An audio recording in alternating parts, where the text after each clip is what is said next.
Vamos a ir al libro del profeta Isaías, que es el libro que hemos estado estudiando para ver los atributos de Dios.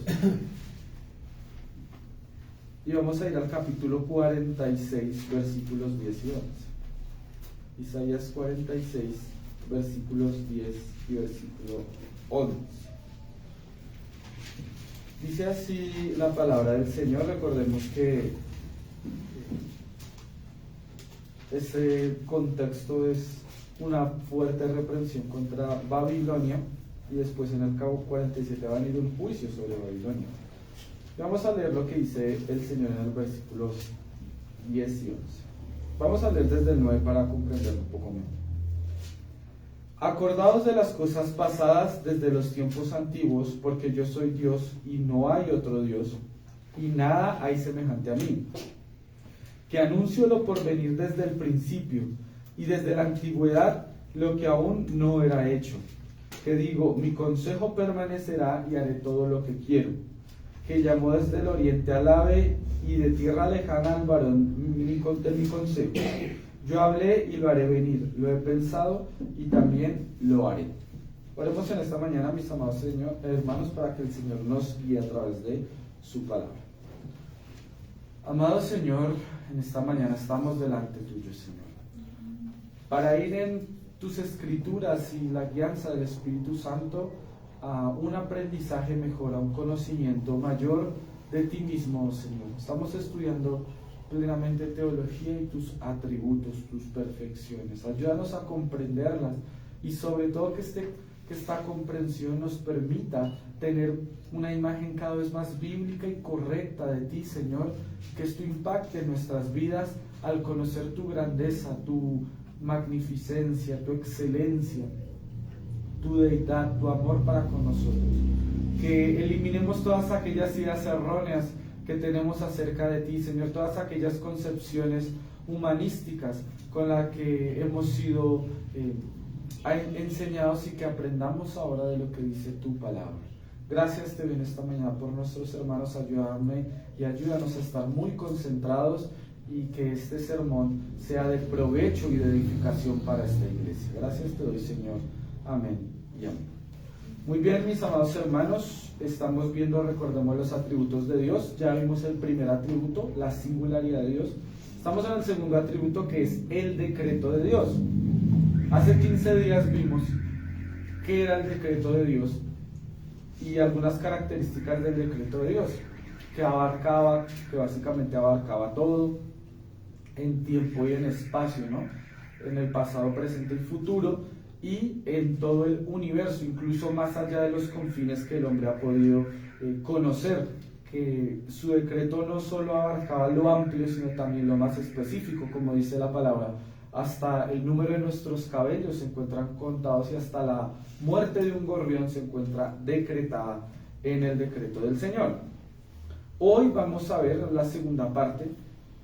Este sermón se llama Propiedades del decreto de Dios. Propiedades del decreto de Dios. ¿Algunos ya conocen las propiedades del decreto de Dios?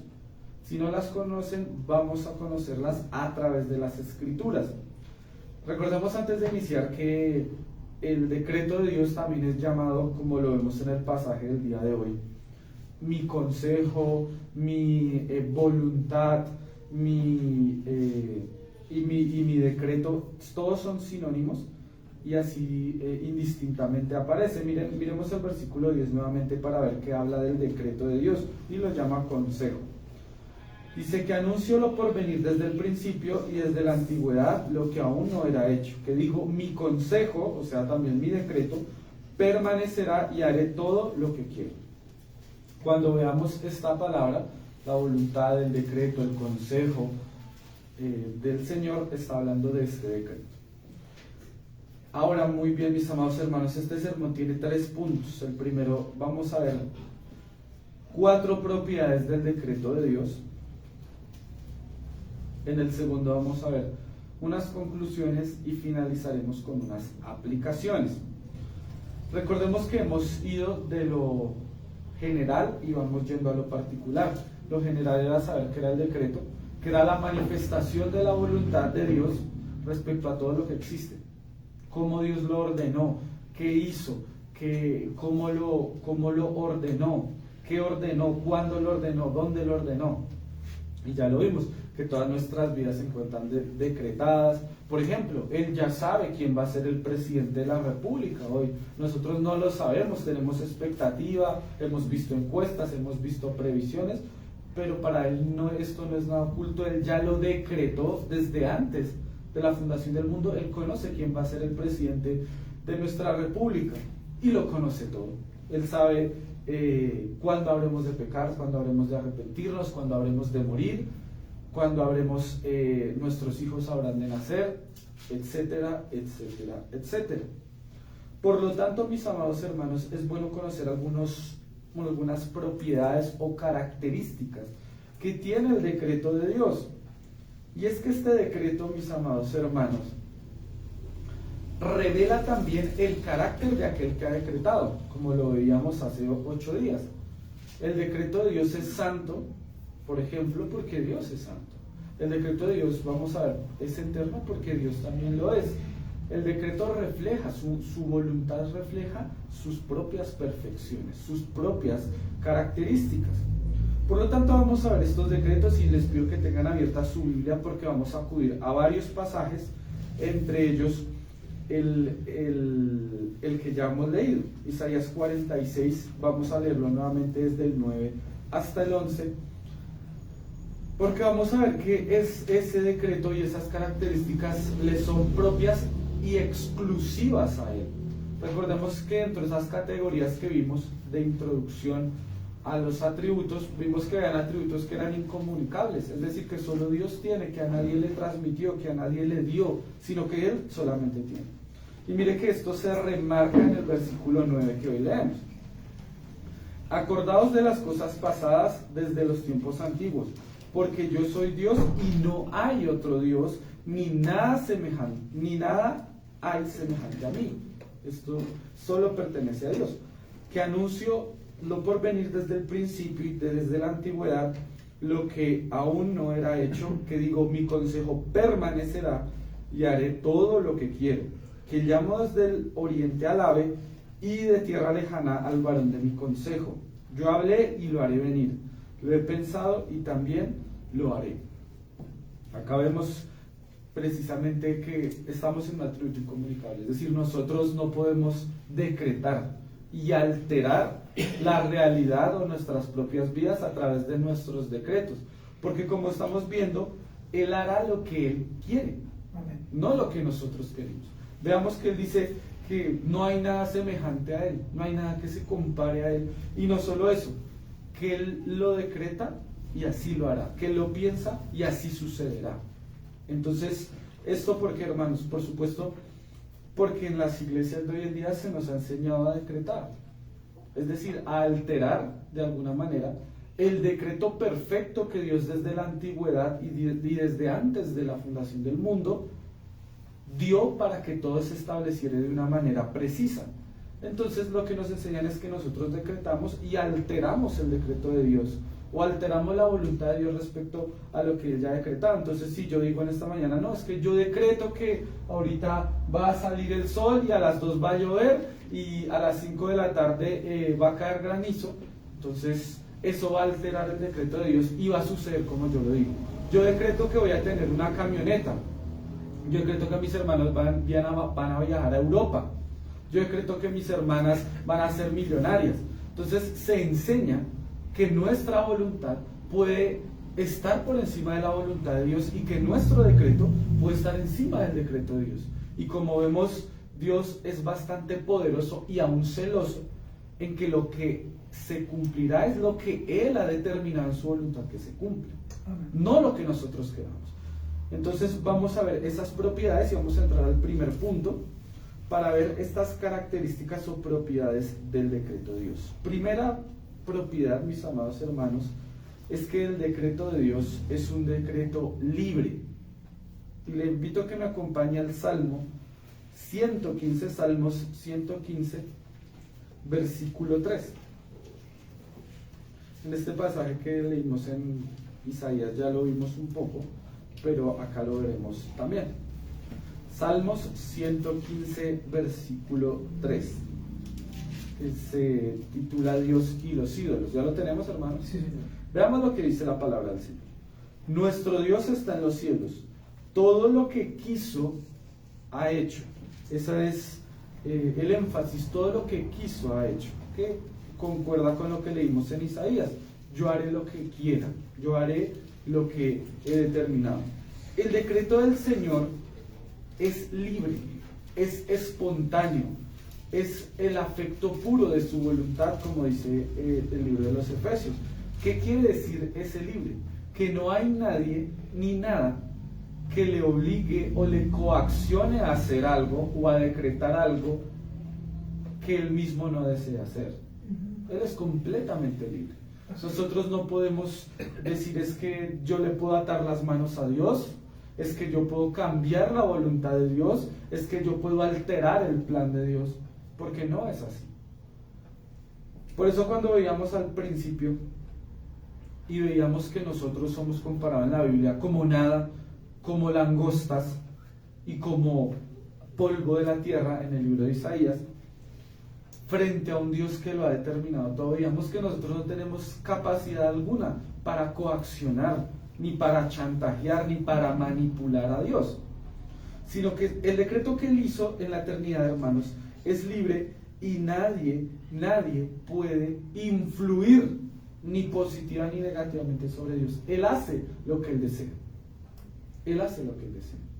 En eso radica la libertad del decreto de Dios. Él hace lo que Él quiere. Nadie le obligará. Nadie, ni aunque todos nos pusiéramos de acuerdo en oración, hiciéramos una cadena de oración, de ayuno, hiciéramos muchas cosas, eso no podría cambiar el decreto de Dios. Así es. Recordemos, hermanos, que nuestra oración no cambia el decreto de Dios. Si yo estoy enfermo y pido la sanidad, y si la sanidad no está en el decreto de Dios, yo no seré sano. Es así de sencillo. Si está en el decreto de Dios, pues sucederá que habrá sanidad para mi vida. Si en el decreto de Dios está que yo seré perseguido por causa de la fe y muerto por causa de la fe, así acontecerá. Y ahorita más adelante lo vamos a ver, que efectivamente en el decreto de Dios está la muerte, e incluso la muerte de nuestro Señor Jesucristo estaba decretada, y también su resurrección. Entonces, esta primera característica de la libertad, de que es un decreto libre, es que nadie puede manipular o hacer cambiar el decreto que Dios ya ha hecho. Esa es la primera característica o propiedad del decreto. Segunda característica, hermano, que son dos características. Los decretos de Dios o el decreto de Dios es incondicional y absoluto. Es incondicional y absoluto. Vamos a ir al libro de Mateo, al Evangelio de Mateo, capítulo 17, versículo 12.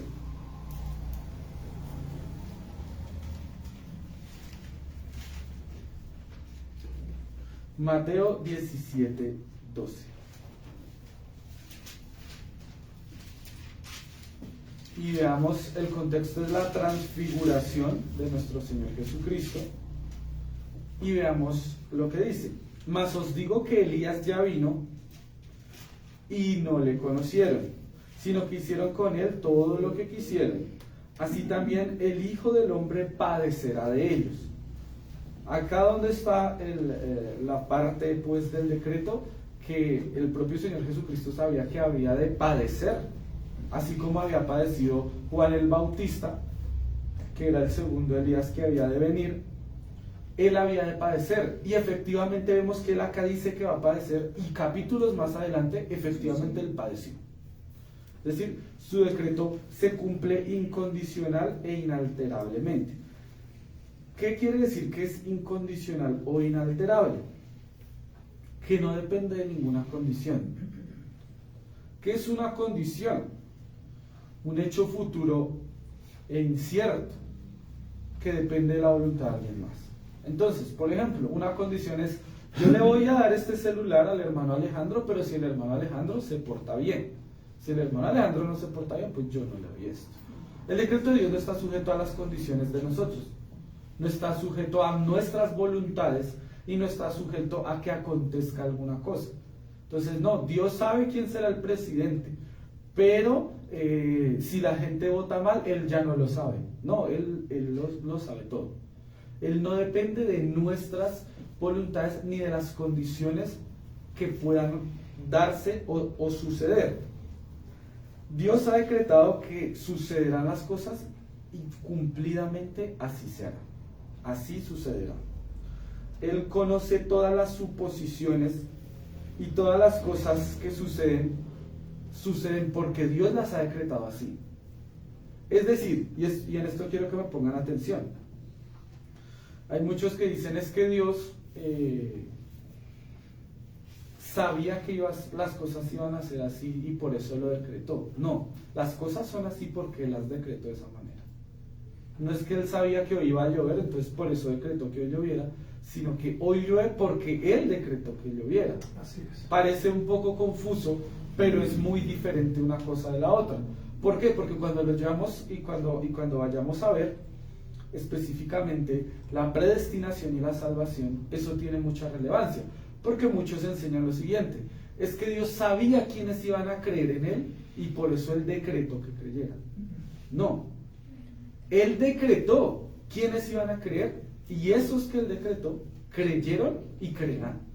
Es todo diferente, porque en uno le damos el énfasis a que la persona cree, y por eso Dios, como Él lo vio todo desde antes, pues entonces lo predestinó así.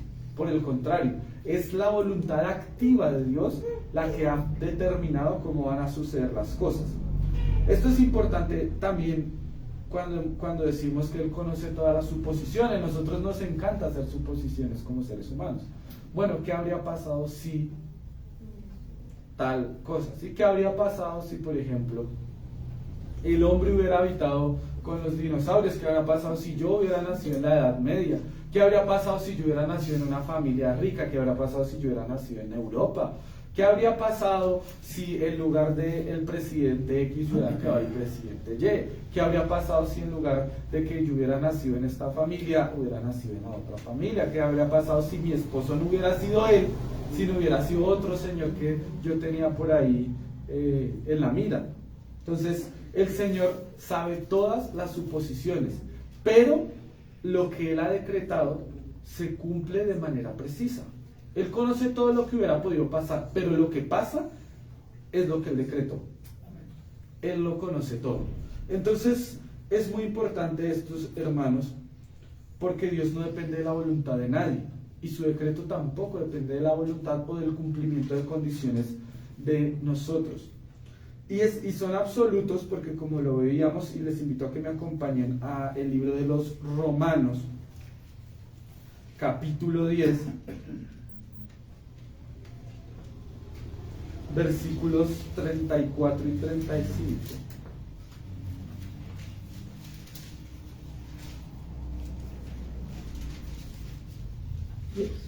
Perdón, 9. ¿Sí es? No. Disculpen porque acá no tengo la cita. ¿La 8? No, hermanos. Le estoy viendo esa cita porque... no, es 11, 34 y 35. Disculpen. 11, 34 y 35. Porque veamos a dónde nos lleva esta comprensión de estas propiedades. Veamos. Porque, dice el apóstol Pablo, ¿quién entendió la mente del Señor? ¿O quién fue su consejero? ¿O quién le dio el primero para que le fuese recompensado? Esto es importante, hermanos. ¿Quién puede condicionar al Señor? ¿Quién le dio al Señor? Dice el apóstol Pablo. ¿O quién entendió su mente? ¿O quién fue su consejero? Nosotros no podemos caer en la blasfemia, si me permiten la expresión, en pensar que Dios se sujeta a lo que nosotros digamos, a nuestras condiciones, porque vemos que el decreto es incondicional y mucha gente le pone condiciones a Dios. No, Dios, bueno, yo me voy a poner juicioso, pero si tú me das este trabajo, pero si tú me das esta pareja, pero si tú me permites estudiar esto, o si no, no, o si no, yo hago lo que yo quiera. Entonces nosotros pensamos que Dios es igual a nosotros, es decir, que lo podemos condicionar, que le podemos manipular, o que nuestra sabiduría o nuestros pensamientos pueden siquiera compararse con los de Él, cuando no es así. Dios no tiene consejero y Dios no tiene nadie que le haya dado nada y que pueda decir, yo le puedo imponer estas condiciones. Cuando uno impone condiciones es porque sabe que la otra persona está en un plano de igualdad o incluso inferioridad a uno. Por eso impongo condiciones. Por eso le digo, no, usted puede hacer esto, pero no puede hacer esto. ¿Cómo podríamos imponerle condiciones al Todopoderoso Dios? Eso, por eso les digo que es una blasfemia, porque es pensar que Dios es un humano como nosotros, que es limitado como nosotros, que es imperfecto como nosotros. Pero Él no es así. Y creo que lo estamos conociendo un poco mejor a través del estudio de las Escrituras. Vamos a ver la tercera propiedad del decreto de nuestro buen Dios. Y es que el decreto es eterno e inalterable. Eterno e inalterable. Vamos a ir a Efesios capítulo 1, que es un texto al que regresaremos muy pronto en esta serie, versículos 4 y 5. Efesios capítulo 1, versículos 4 y 5. Dice así la palabra de Dios: según nos escogió en Él antes de la fundación del mundo, para que fuésemos santos y sin mancha delante de Él, en amor habiéndonos predestinado para ser adoptados hijos suyos por medio de Jesucristo según el puro afecto de su voluntad.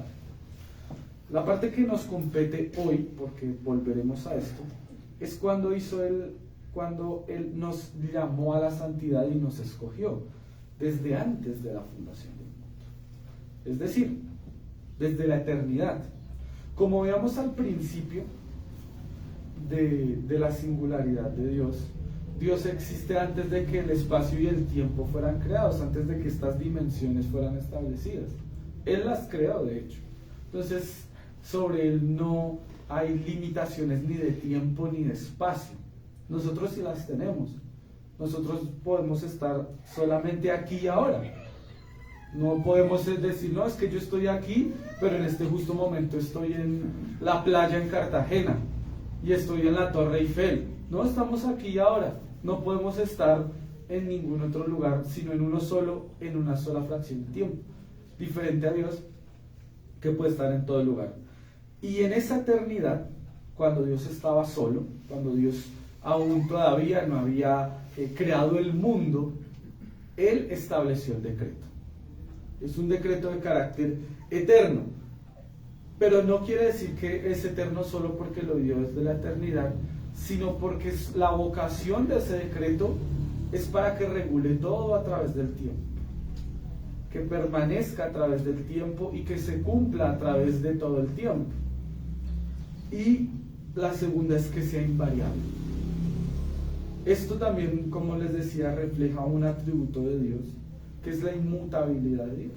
Dios no cambia, Dios no altera o se altera a sí mismo. Dios no hoy piensa de una manera y mañana cambia su voluntad. El decreto permanece, es eterno e inalterable como Él lo es.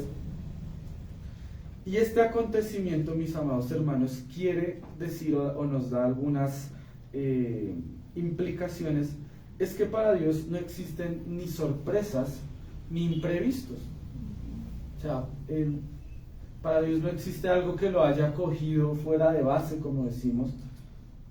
No, para Dios no existe algo que Él no hubiera previsto, sino efectivamente Él sabe exactamente qué es lo que sucederá. Y esto en este punto, hermanos, es lo que nos debe empezar a llenar a nosotros nuestro corazón de confianza. Por ejemplo, hoy en un día tan tenso como hablamos con el pastor, de la gente está la expectativa, no solo la gente, muchas personas en nuestro país y en el exterior están esperando quién será el nuevo presidente. ¿Será este candidato o será el otro candidato? Y sus decisiones también tienen que ver con ello y se sienten tensionados. Pero como creyentes confiamos en que todo sucederá como el Señor lo ha decretado. Amén. Ahora, no podemos caer en el error y en la manipulación que caen algunos cuando van al siguiente texto. Vayamos al libro de Romanos, versículo 12. En el capítulo 12, versículo 2.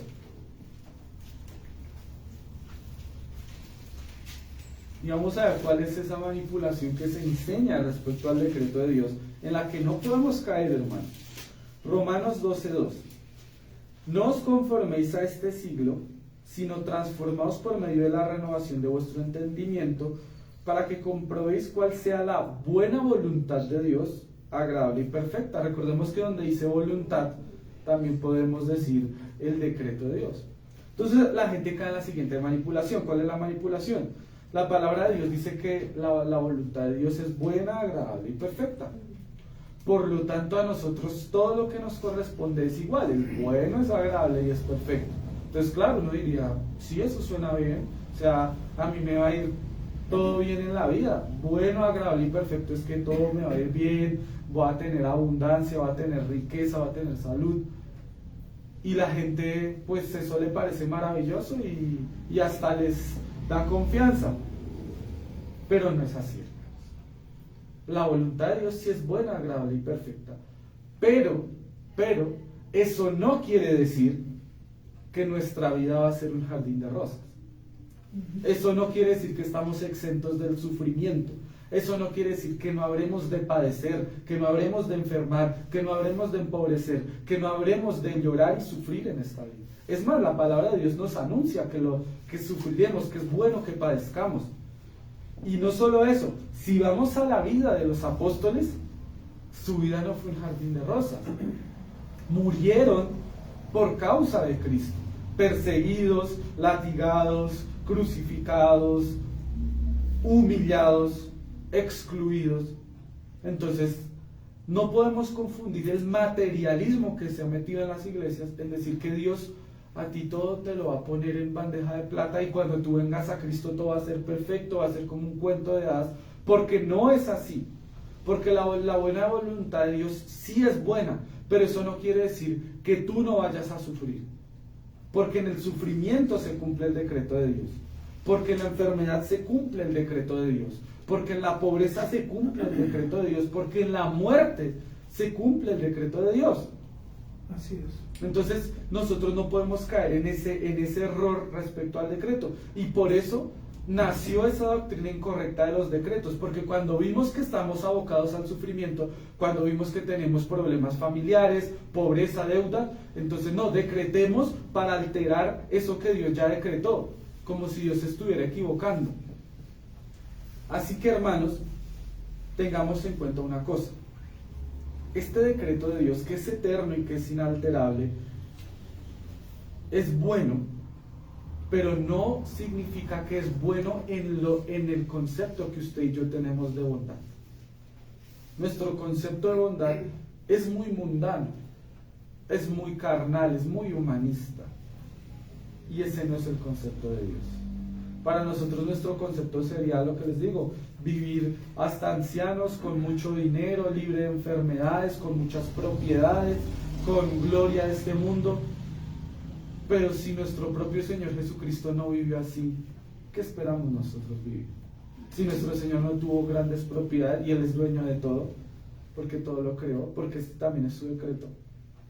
Si Él vino y entró como encima de un asno, si nunca tuvo posesiones materiales, si se juntaba con prostitutas y con ladrones, si padeció por causa del hombre y fue crucificado de manera vergonzosa y adolorida, ¿qué esperamos nosotros, hermanos? Por eso no podemos confundir y caer en el error de creer que Dios ha decretado solamente cosas buenas en mi concepto, sino que Él ha decretado todo cuanto acontece en nuestras vidas, y esto permanece inmutable.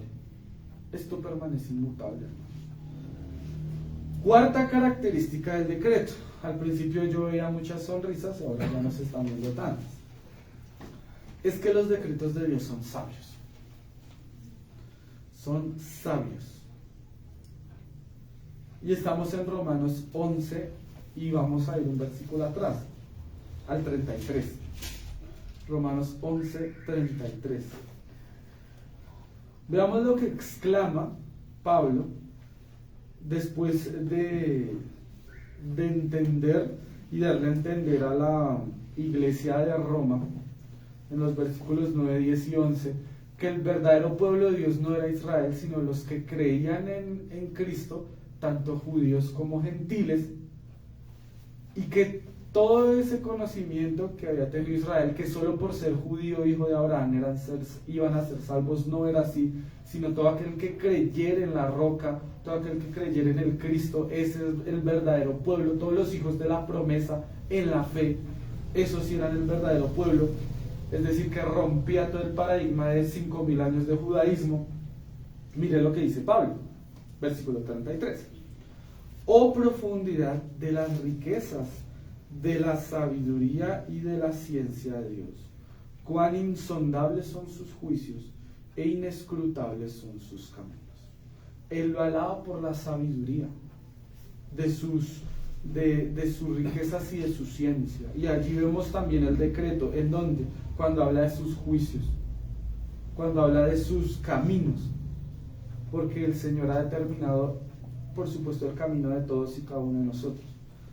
Y cuando el Señor ve que no era como Israel pensaba, que esto no es el objeto de este estudio, que por solamente el hecho de ser judíos ya eran salvos y por guardar la ley lo eran, sino que después de haberlos avergonzado en el capítulo 3 y decir que todos eran injustos y que todos habían pecado, que todos estaban destituidos, y después de decir que por el tropiezo de Israel vino la salvación a los gentiles, y que la salvación se halla solamente en Cristo, y que Él tiene misericordia de que Él quiere, y que la salvación vendrá es por la fe en Cristo, y no por guardar la ley, y no solo por el hecho de ser judío, romper todos esos años y generaciones de ese conocimiento.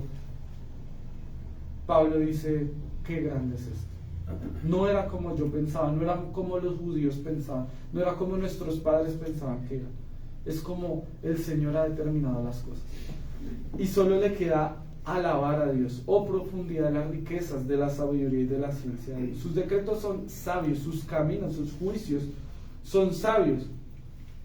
Esto quiere decir, hermanos, implica varias cosas. Que el Señor ha establecido los mejores fines y los mejores medios para alcanzar esos fines. Como les decía, y hay un pasaje que siempre se me viene a la mente que dice, porque mis caminos no son vuestros caminos, ni mi pensamiento vuestros pensamientos. Seguramente esto lo cuestionamos mucho cuando estamos en medio del sufrimiento, cuando estamos en una enfermedad y decimos, es que Dios ha determinado que esto es lo mejor para ti. Eso es, mejor dicho, casi que un insulto para alguna persona. Como así que lo mejor para mi vida es que yo me enfermara y probablemente me muera? Pero recordemos, hermanos, que el Hijo fue enviado a muerte, y a muerte de cruz. 1, 2, que los fines de Dios probablemente son totalmente diferentes a nuestros propios fines. Y es más, nosotros conocemos, y esto es un punto importante, el decreto de Dios, las propiedades del decreto de Dios, pero no quiere decir que sabemos exactamente qué es lo que Dios decretó. Nosotros no sabemos pues muchísimas cosas. Por ejemplo, el día que habremos de morir. Nosotros sabemos que en el decreto de Dios se halla ese conocimiento, pero nosotros no conocemos exactamente ese dato, ni muchos de ahí en adelante. Nosotros no sabemos qué habrá de ser de nuestras vidas, de nuestro país, de nuestros hijos, de este planeta. Eso no lo sabemos, pero lo que sí sabemos es que todo se encuentra bajo el decreto de Dios. Es decir, el decreto de Dios lo podemos conocer, pero gran parte de él se halla solamente bajo la custodia de la sabiduría de Cristo, porque solo Él sabe lo que efectivamente se halla en el decreto y se cumple. Nosotros no lo podemos saber. Nosotros podemos saber hasta el punto que nos fue revelado en las Escrituras. Hasta el punto que nos fue revelado. Pero como vemos las propias Escrituras, hay muchas cosas que nos dicen que solo el Señor las sabe. ¿Quiénes habrán de ser salvos? ¿Lo sabemos? No, no lo sabemos. Sabemos que hay salvos y no salvos. Y sabemos que quien ha decretado la salvación ha sido el Señor. Pero yo no puedo decir salvo, no salvo, salvo, salvo, no salvo, salvo, porque sería un verdadero error y una herejía. Decir que yo lo sé. Decir que yo sé qué va a pasar mañana con mi vida es una herejía. No es que yo mañana, de hecho recordemos que Santiago lo condena. En lugar de ustedes estar planeando todo lo que dicen que van a hacer, deberían decir si Dios permite esto, si Dios permite aquello. Pero lo que quiero llevar, hermanos, es que la sabiduría de Dios y la sabiduría humana son tan diferentes que lo que pensamos que es lo mejor para nosotros no lo es. Si nosotros hubiésemos sido los cristianos atribulados en un campo de concentración nazi, probablemente nos habríamos cuestionado si esa sabiduría era mejor que la nuestra. Porque Dios, si es tan sabio, me permite venir a morir acá en una cámara de gas. Pero vemos que hubo hermanos que así lo hicieron y que glorificaron a Dios, incluso en esos motivos. Veamos que cuando los hermanos, si estudiamos un poco la historia de la iglesia, cuando los hermanos eran llevados al circo romano a que se los comieran los leones, lo que hacían era orar y cantar. Decir, ¿cómo así que yo tengo el privilegio de morir por Cristo? Yo no pensé tener tal privilegio. O sea, soy más privilegiado que los demás porque puedo dar mi vida por Cristo. ¿Cuán diferente es ese cristianismo al cristianismo actual? Si nos dicen, lo vamos a echar de su trabajo por ser cristiano, no, porque cómo va a perder el trabajo, o sea, eso no tiene sentido. Nuestro cristianismo es cómodo, es liviano y es light. Pero los decretos de Dios son sabios, y es más, la sabiduría de Dios es incuestionable. Por eso Pablo en el versículo 34 pone preguntas que sabe que la gente se va a quedar callada al escucharlas. ¿Quién entendió la mente del Señor? ¿Quién puede decir yo? Nadie. ¿Quién fue el consejero de Dios? Nadie. ¿Quién le dio a él primero para que le fuese recompensado? Nadie. Él pone estas preguntas para decirnos la sabiduría de Dios es incuestionable. No solo en que hubiese establecido la salvación por Cristo Jesús, fuese gentil o fuese judío, sino porque sus caminos, sus juicios son sabios y son tan incuestionables y tan incomprensibles para nosotros que lo único que podemos hacer es humillarnos ante ese Dios del decreto.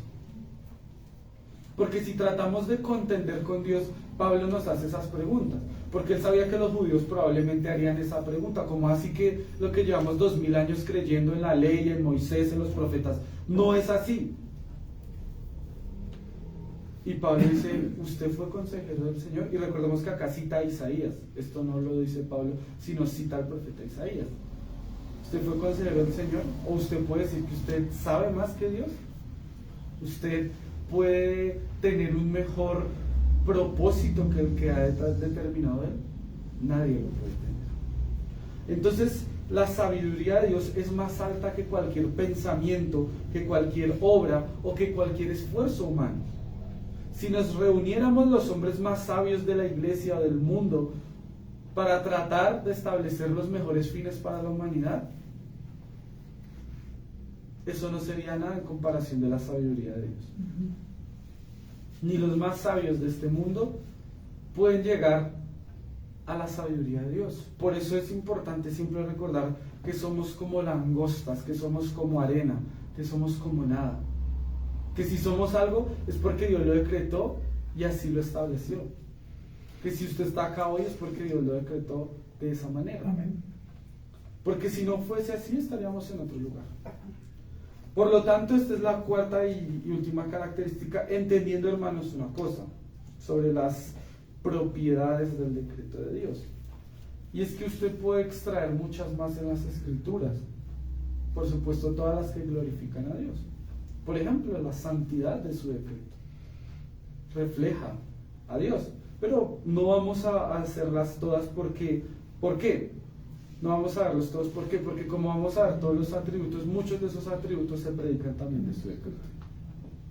Así que vamos a pasar a las conclusiones. Segundo punto, hermanos.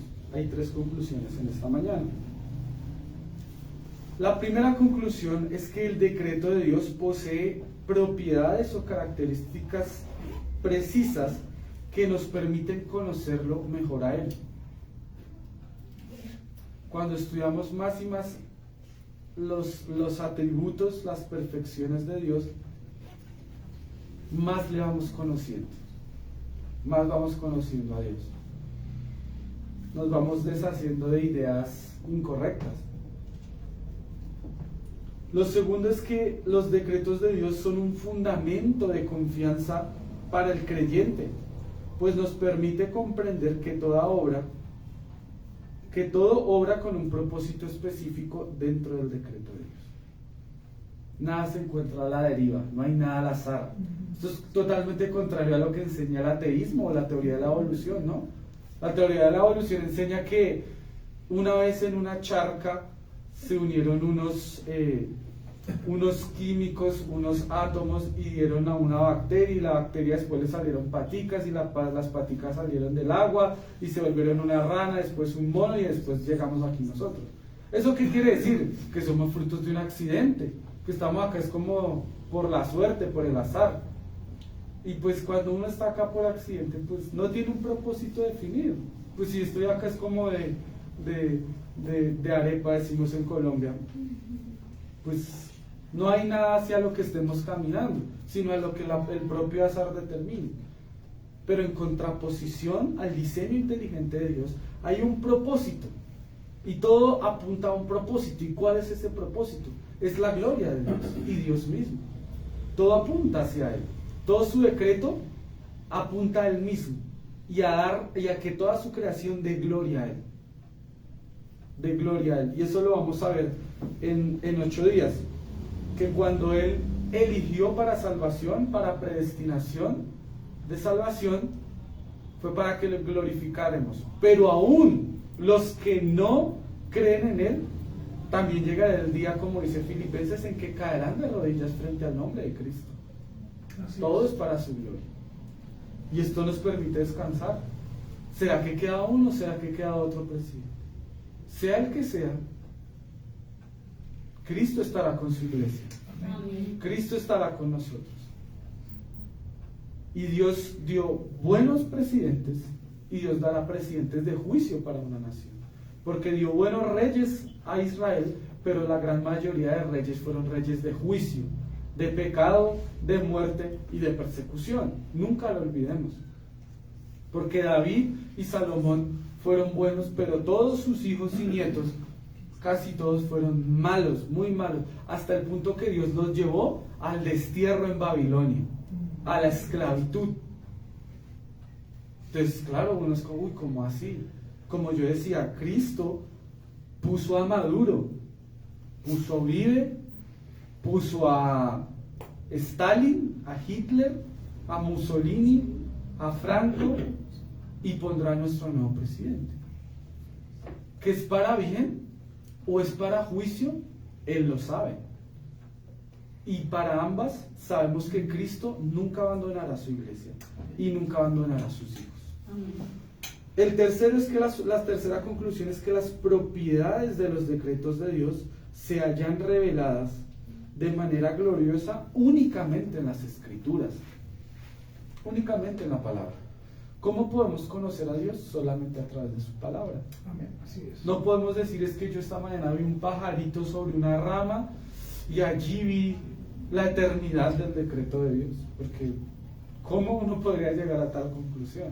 No es que fui al mar y viendo lo amplio del mar, allí pude ver que el decreto de Dios es invariable. Aunque la naturaleza refleja la gloria de Dios, y da gloria a Dios, solo a través de su revelación particular, que son las Sagradas Escrituras, podemos llegar a conocer a Cristo. Las aplicaciones son 3, mis hermanos. La primera, confiemos en la sabiduría de aquel que confeccionó y estableció un decreto que regula todo cuanto existe. No hay nada que no se halle dentro del decreto. Todo está allí. Y eso nos lleva a confiar en que Él es nuestro buen Padre y nos ayudará y nos dará lo mejor que Él ha establecido que es lo mejor, no lo mejor que nosotros pensamos que es. Lo segundo es que el saber las propiedades de este decreto nos llama a disipar dudas, temores o preocupaciones. Cuando yo sé que yo estoy en las manos de Dios, mi confianza apaga esas dudas, esos temores. Muchas veces dudamos, y eso es de humanos, tememos qué habrá de pasar y qué pasará con esto o aquello, pero sabemos que todo está en el decreto de Dios perfectamente establecido. Por supuesto, nosotros dentro de nuestra responsabilidad debemos aportar, ¿no? No es que, no, pues yo quiero ser rico, pero me quedo durmiendo todos los días en mi casa, pues imposible. Pero todo se halla perfectamente decretado y esto debe dar descanso a nuestras almas. Descanso a nuestras almas. Toda situación y toda preocupación debemos traerla a los pies de la cruz. Lo tercero, hermanos, es que debemos glorificar al Dios que ha decretado todo.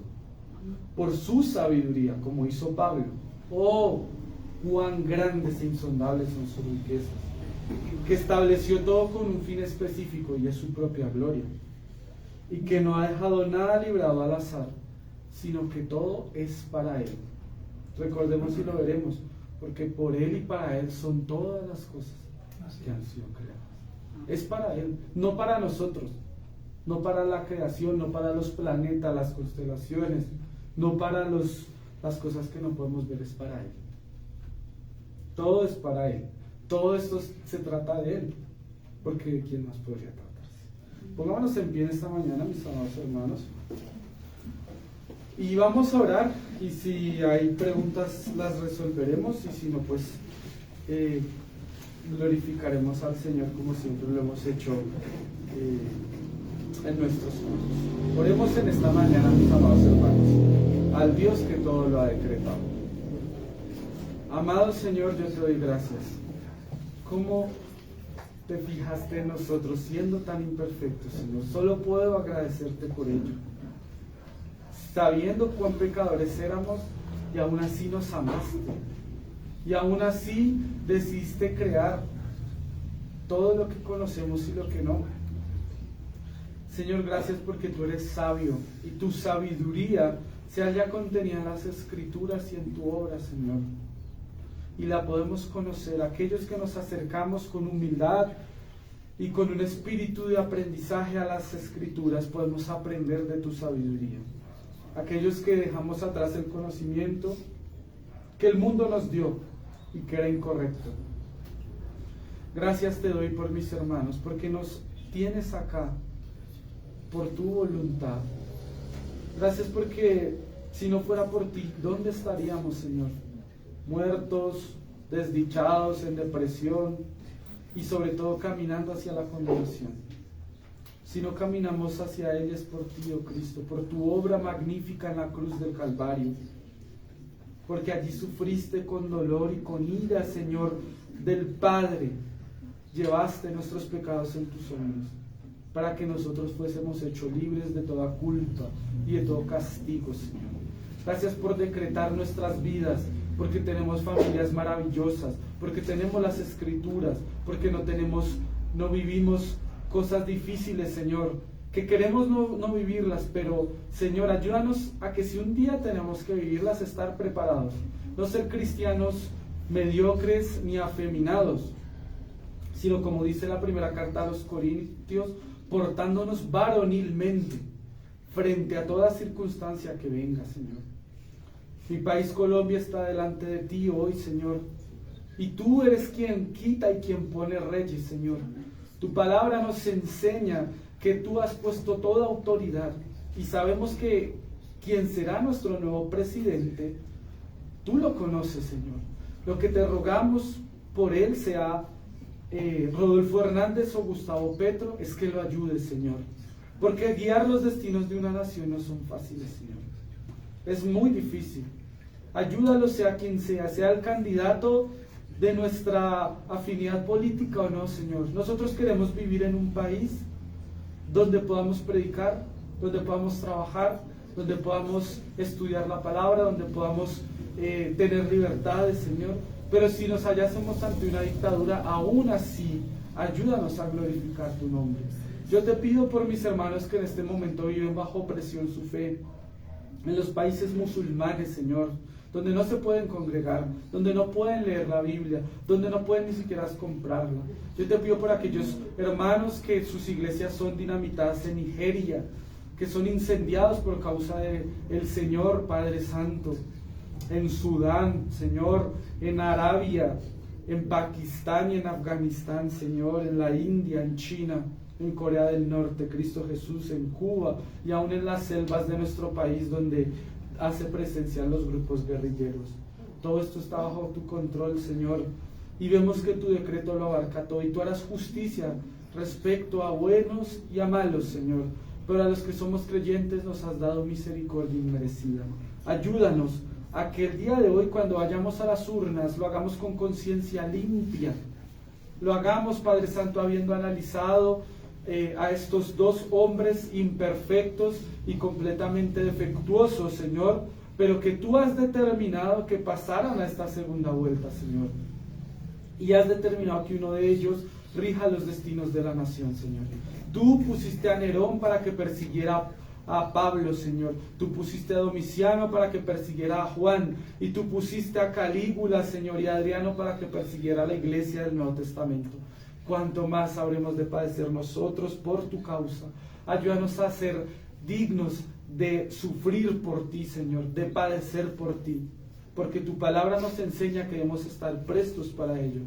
Ayúdanos a salir de la comodidad del evangelio occidental, del evangelio materialista, que nos predica un Dios que no es bíblico, un Dios que parece más el genio de la botella, Señor, y no el Dios poderoso, santo y digno de toda adoración que nos es revelado en las Escrituras. Ayúdanos en esta mañana, ayuda a mis hermanos en sus trabajos, estudios y ocupaciones diarias, que en todo te glorifiquemos, Señor. Que sea todo de palabra o de obra, lo hagamos para ti, como dice el libro de los Colosenses, Señor. Gracias te doy por tu decreto. Sabemos que todo se encuentra bajo tu control y tu diestra sostendrá tu iglesia y las puertas del Hades no prevalecerán contra ella, Señor. Tú guardarás nuestras familias, tú guardarás nuestras vidas, porque así lo has prometido, Señor, y así se cumplirá.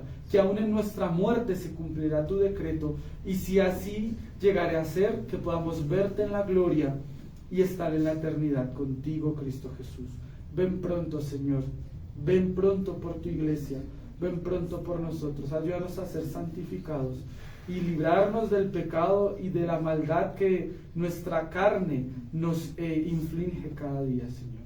Gracias te doy en esta mañana. Ayuda a mis hermanos y ayúdame a mí. Todos somos pecadores, pero adoptados en tu familia por tu gracia. Gracias te doy, Señor. A ti sea la gloria y la honra, Cristo Jesús. Amén y amén.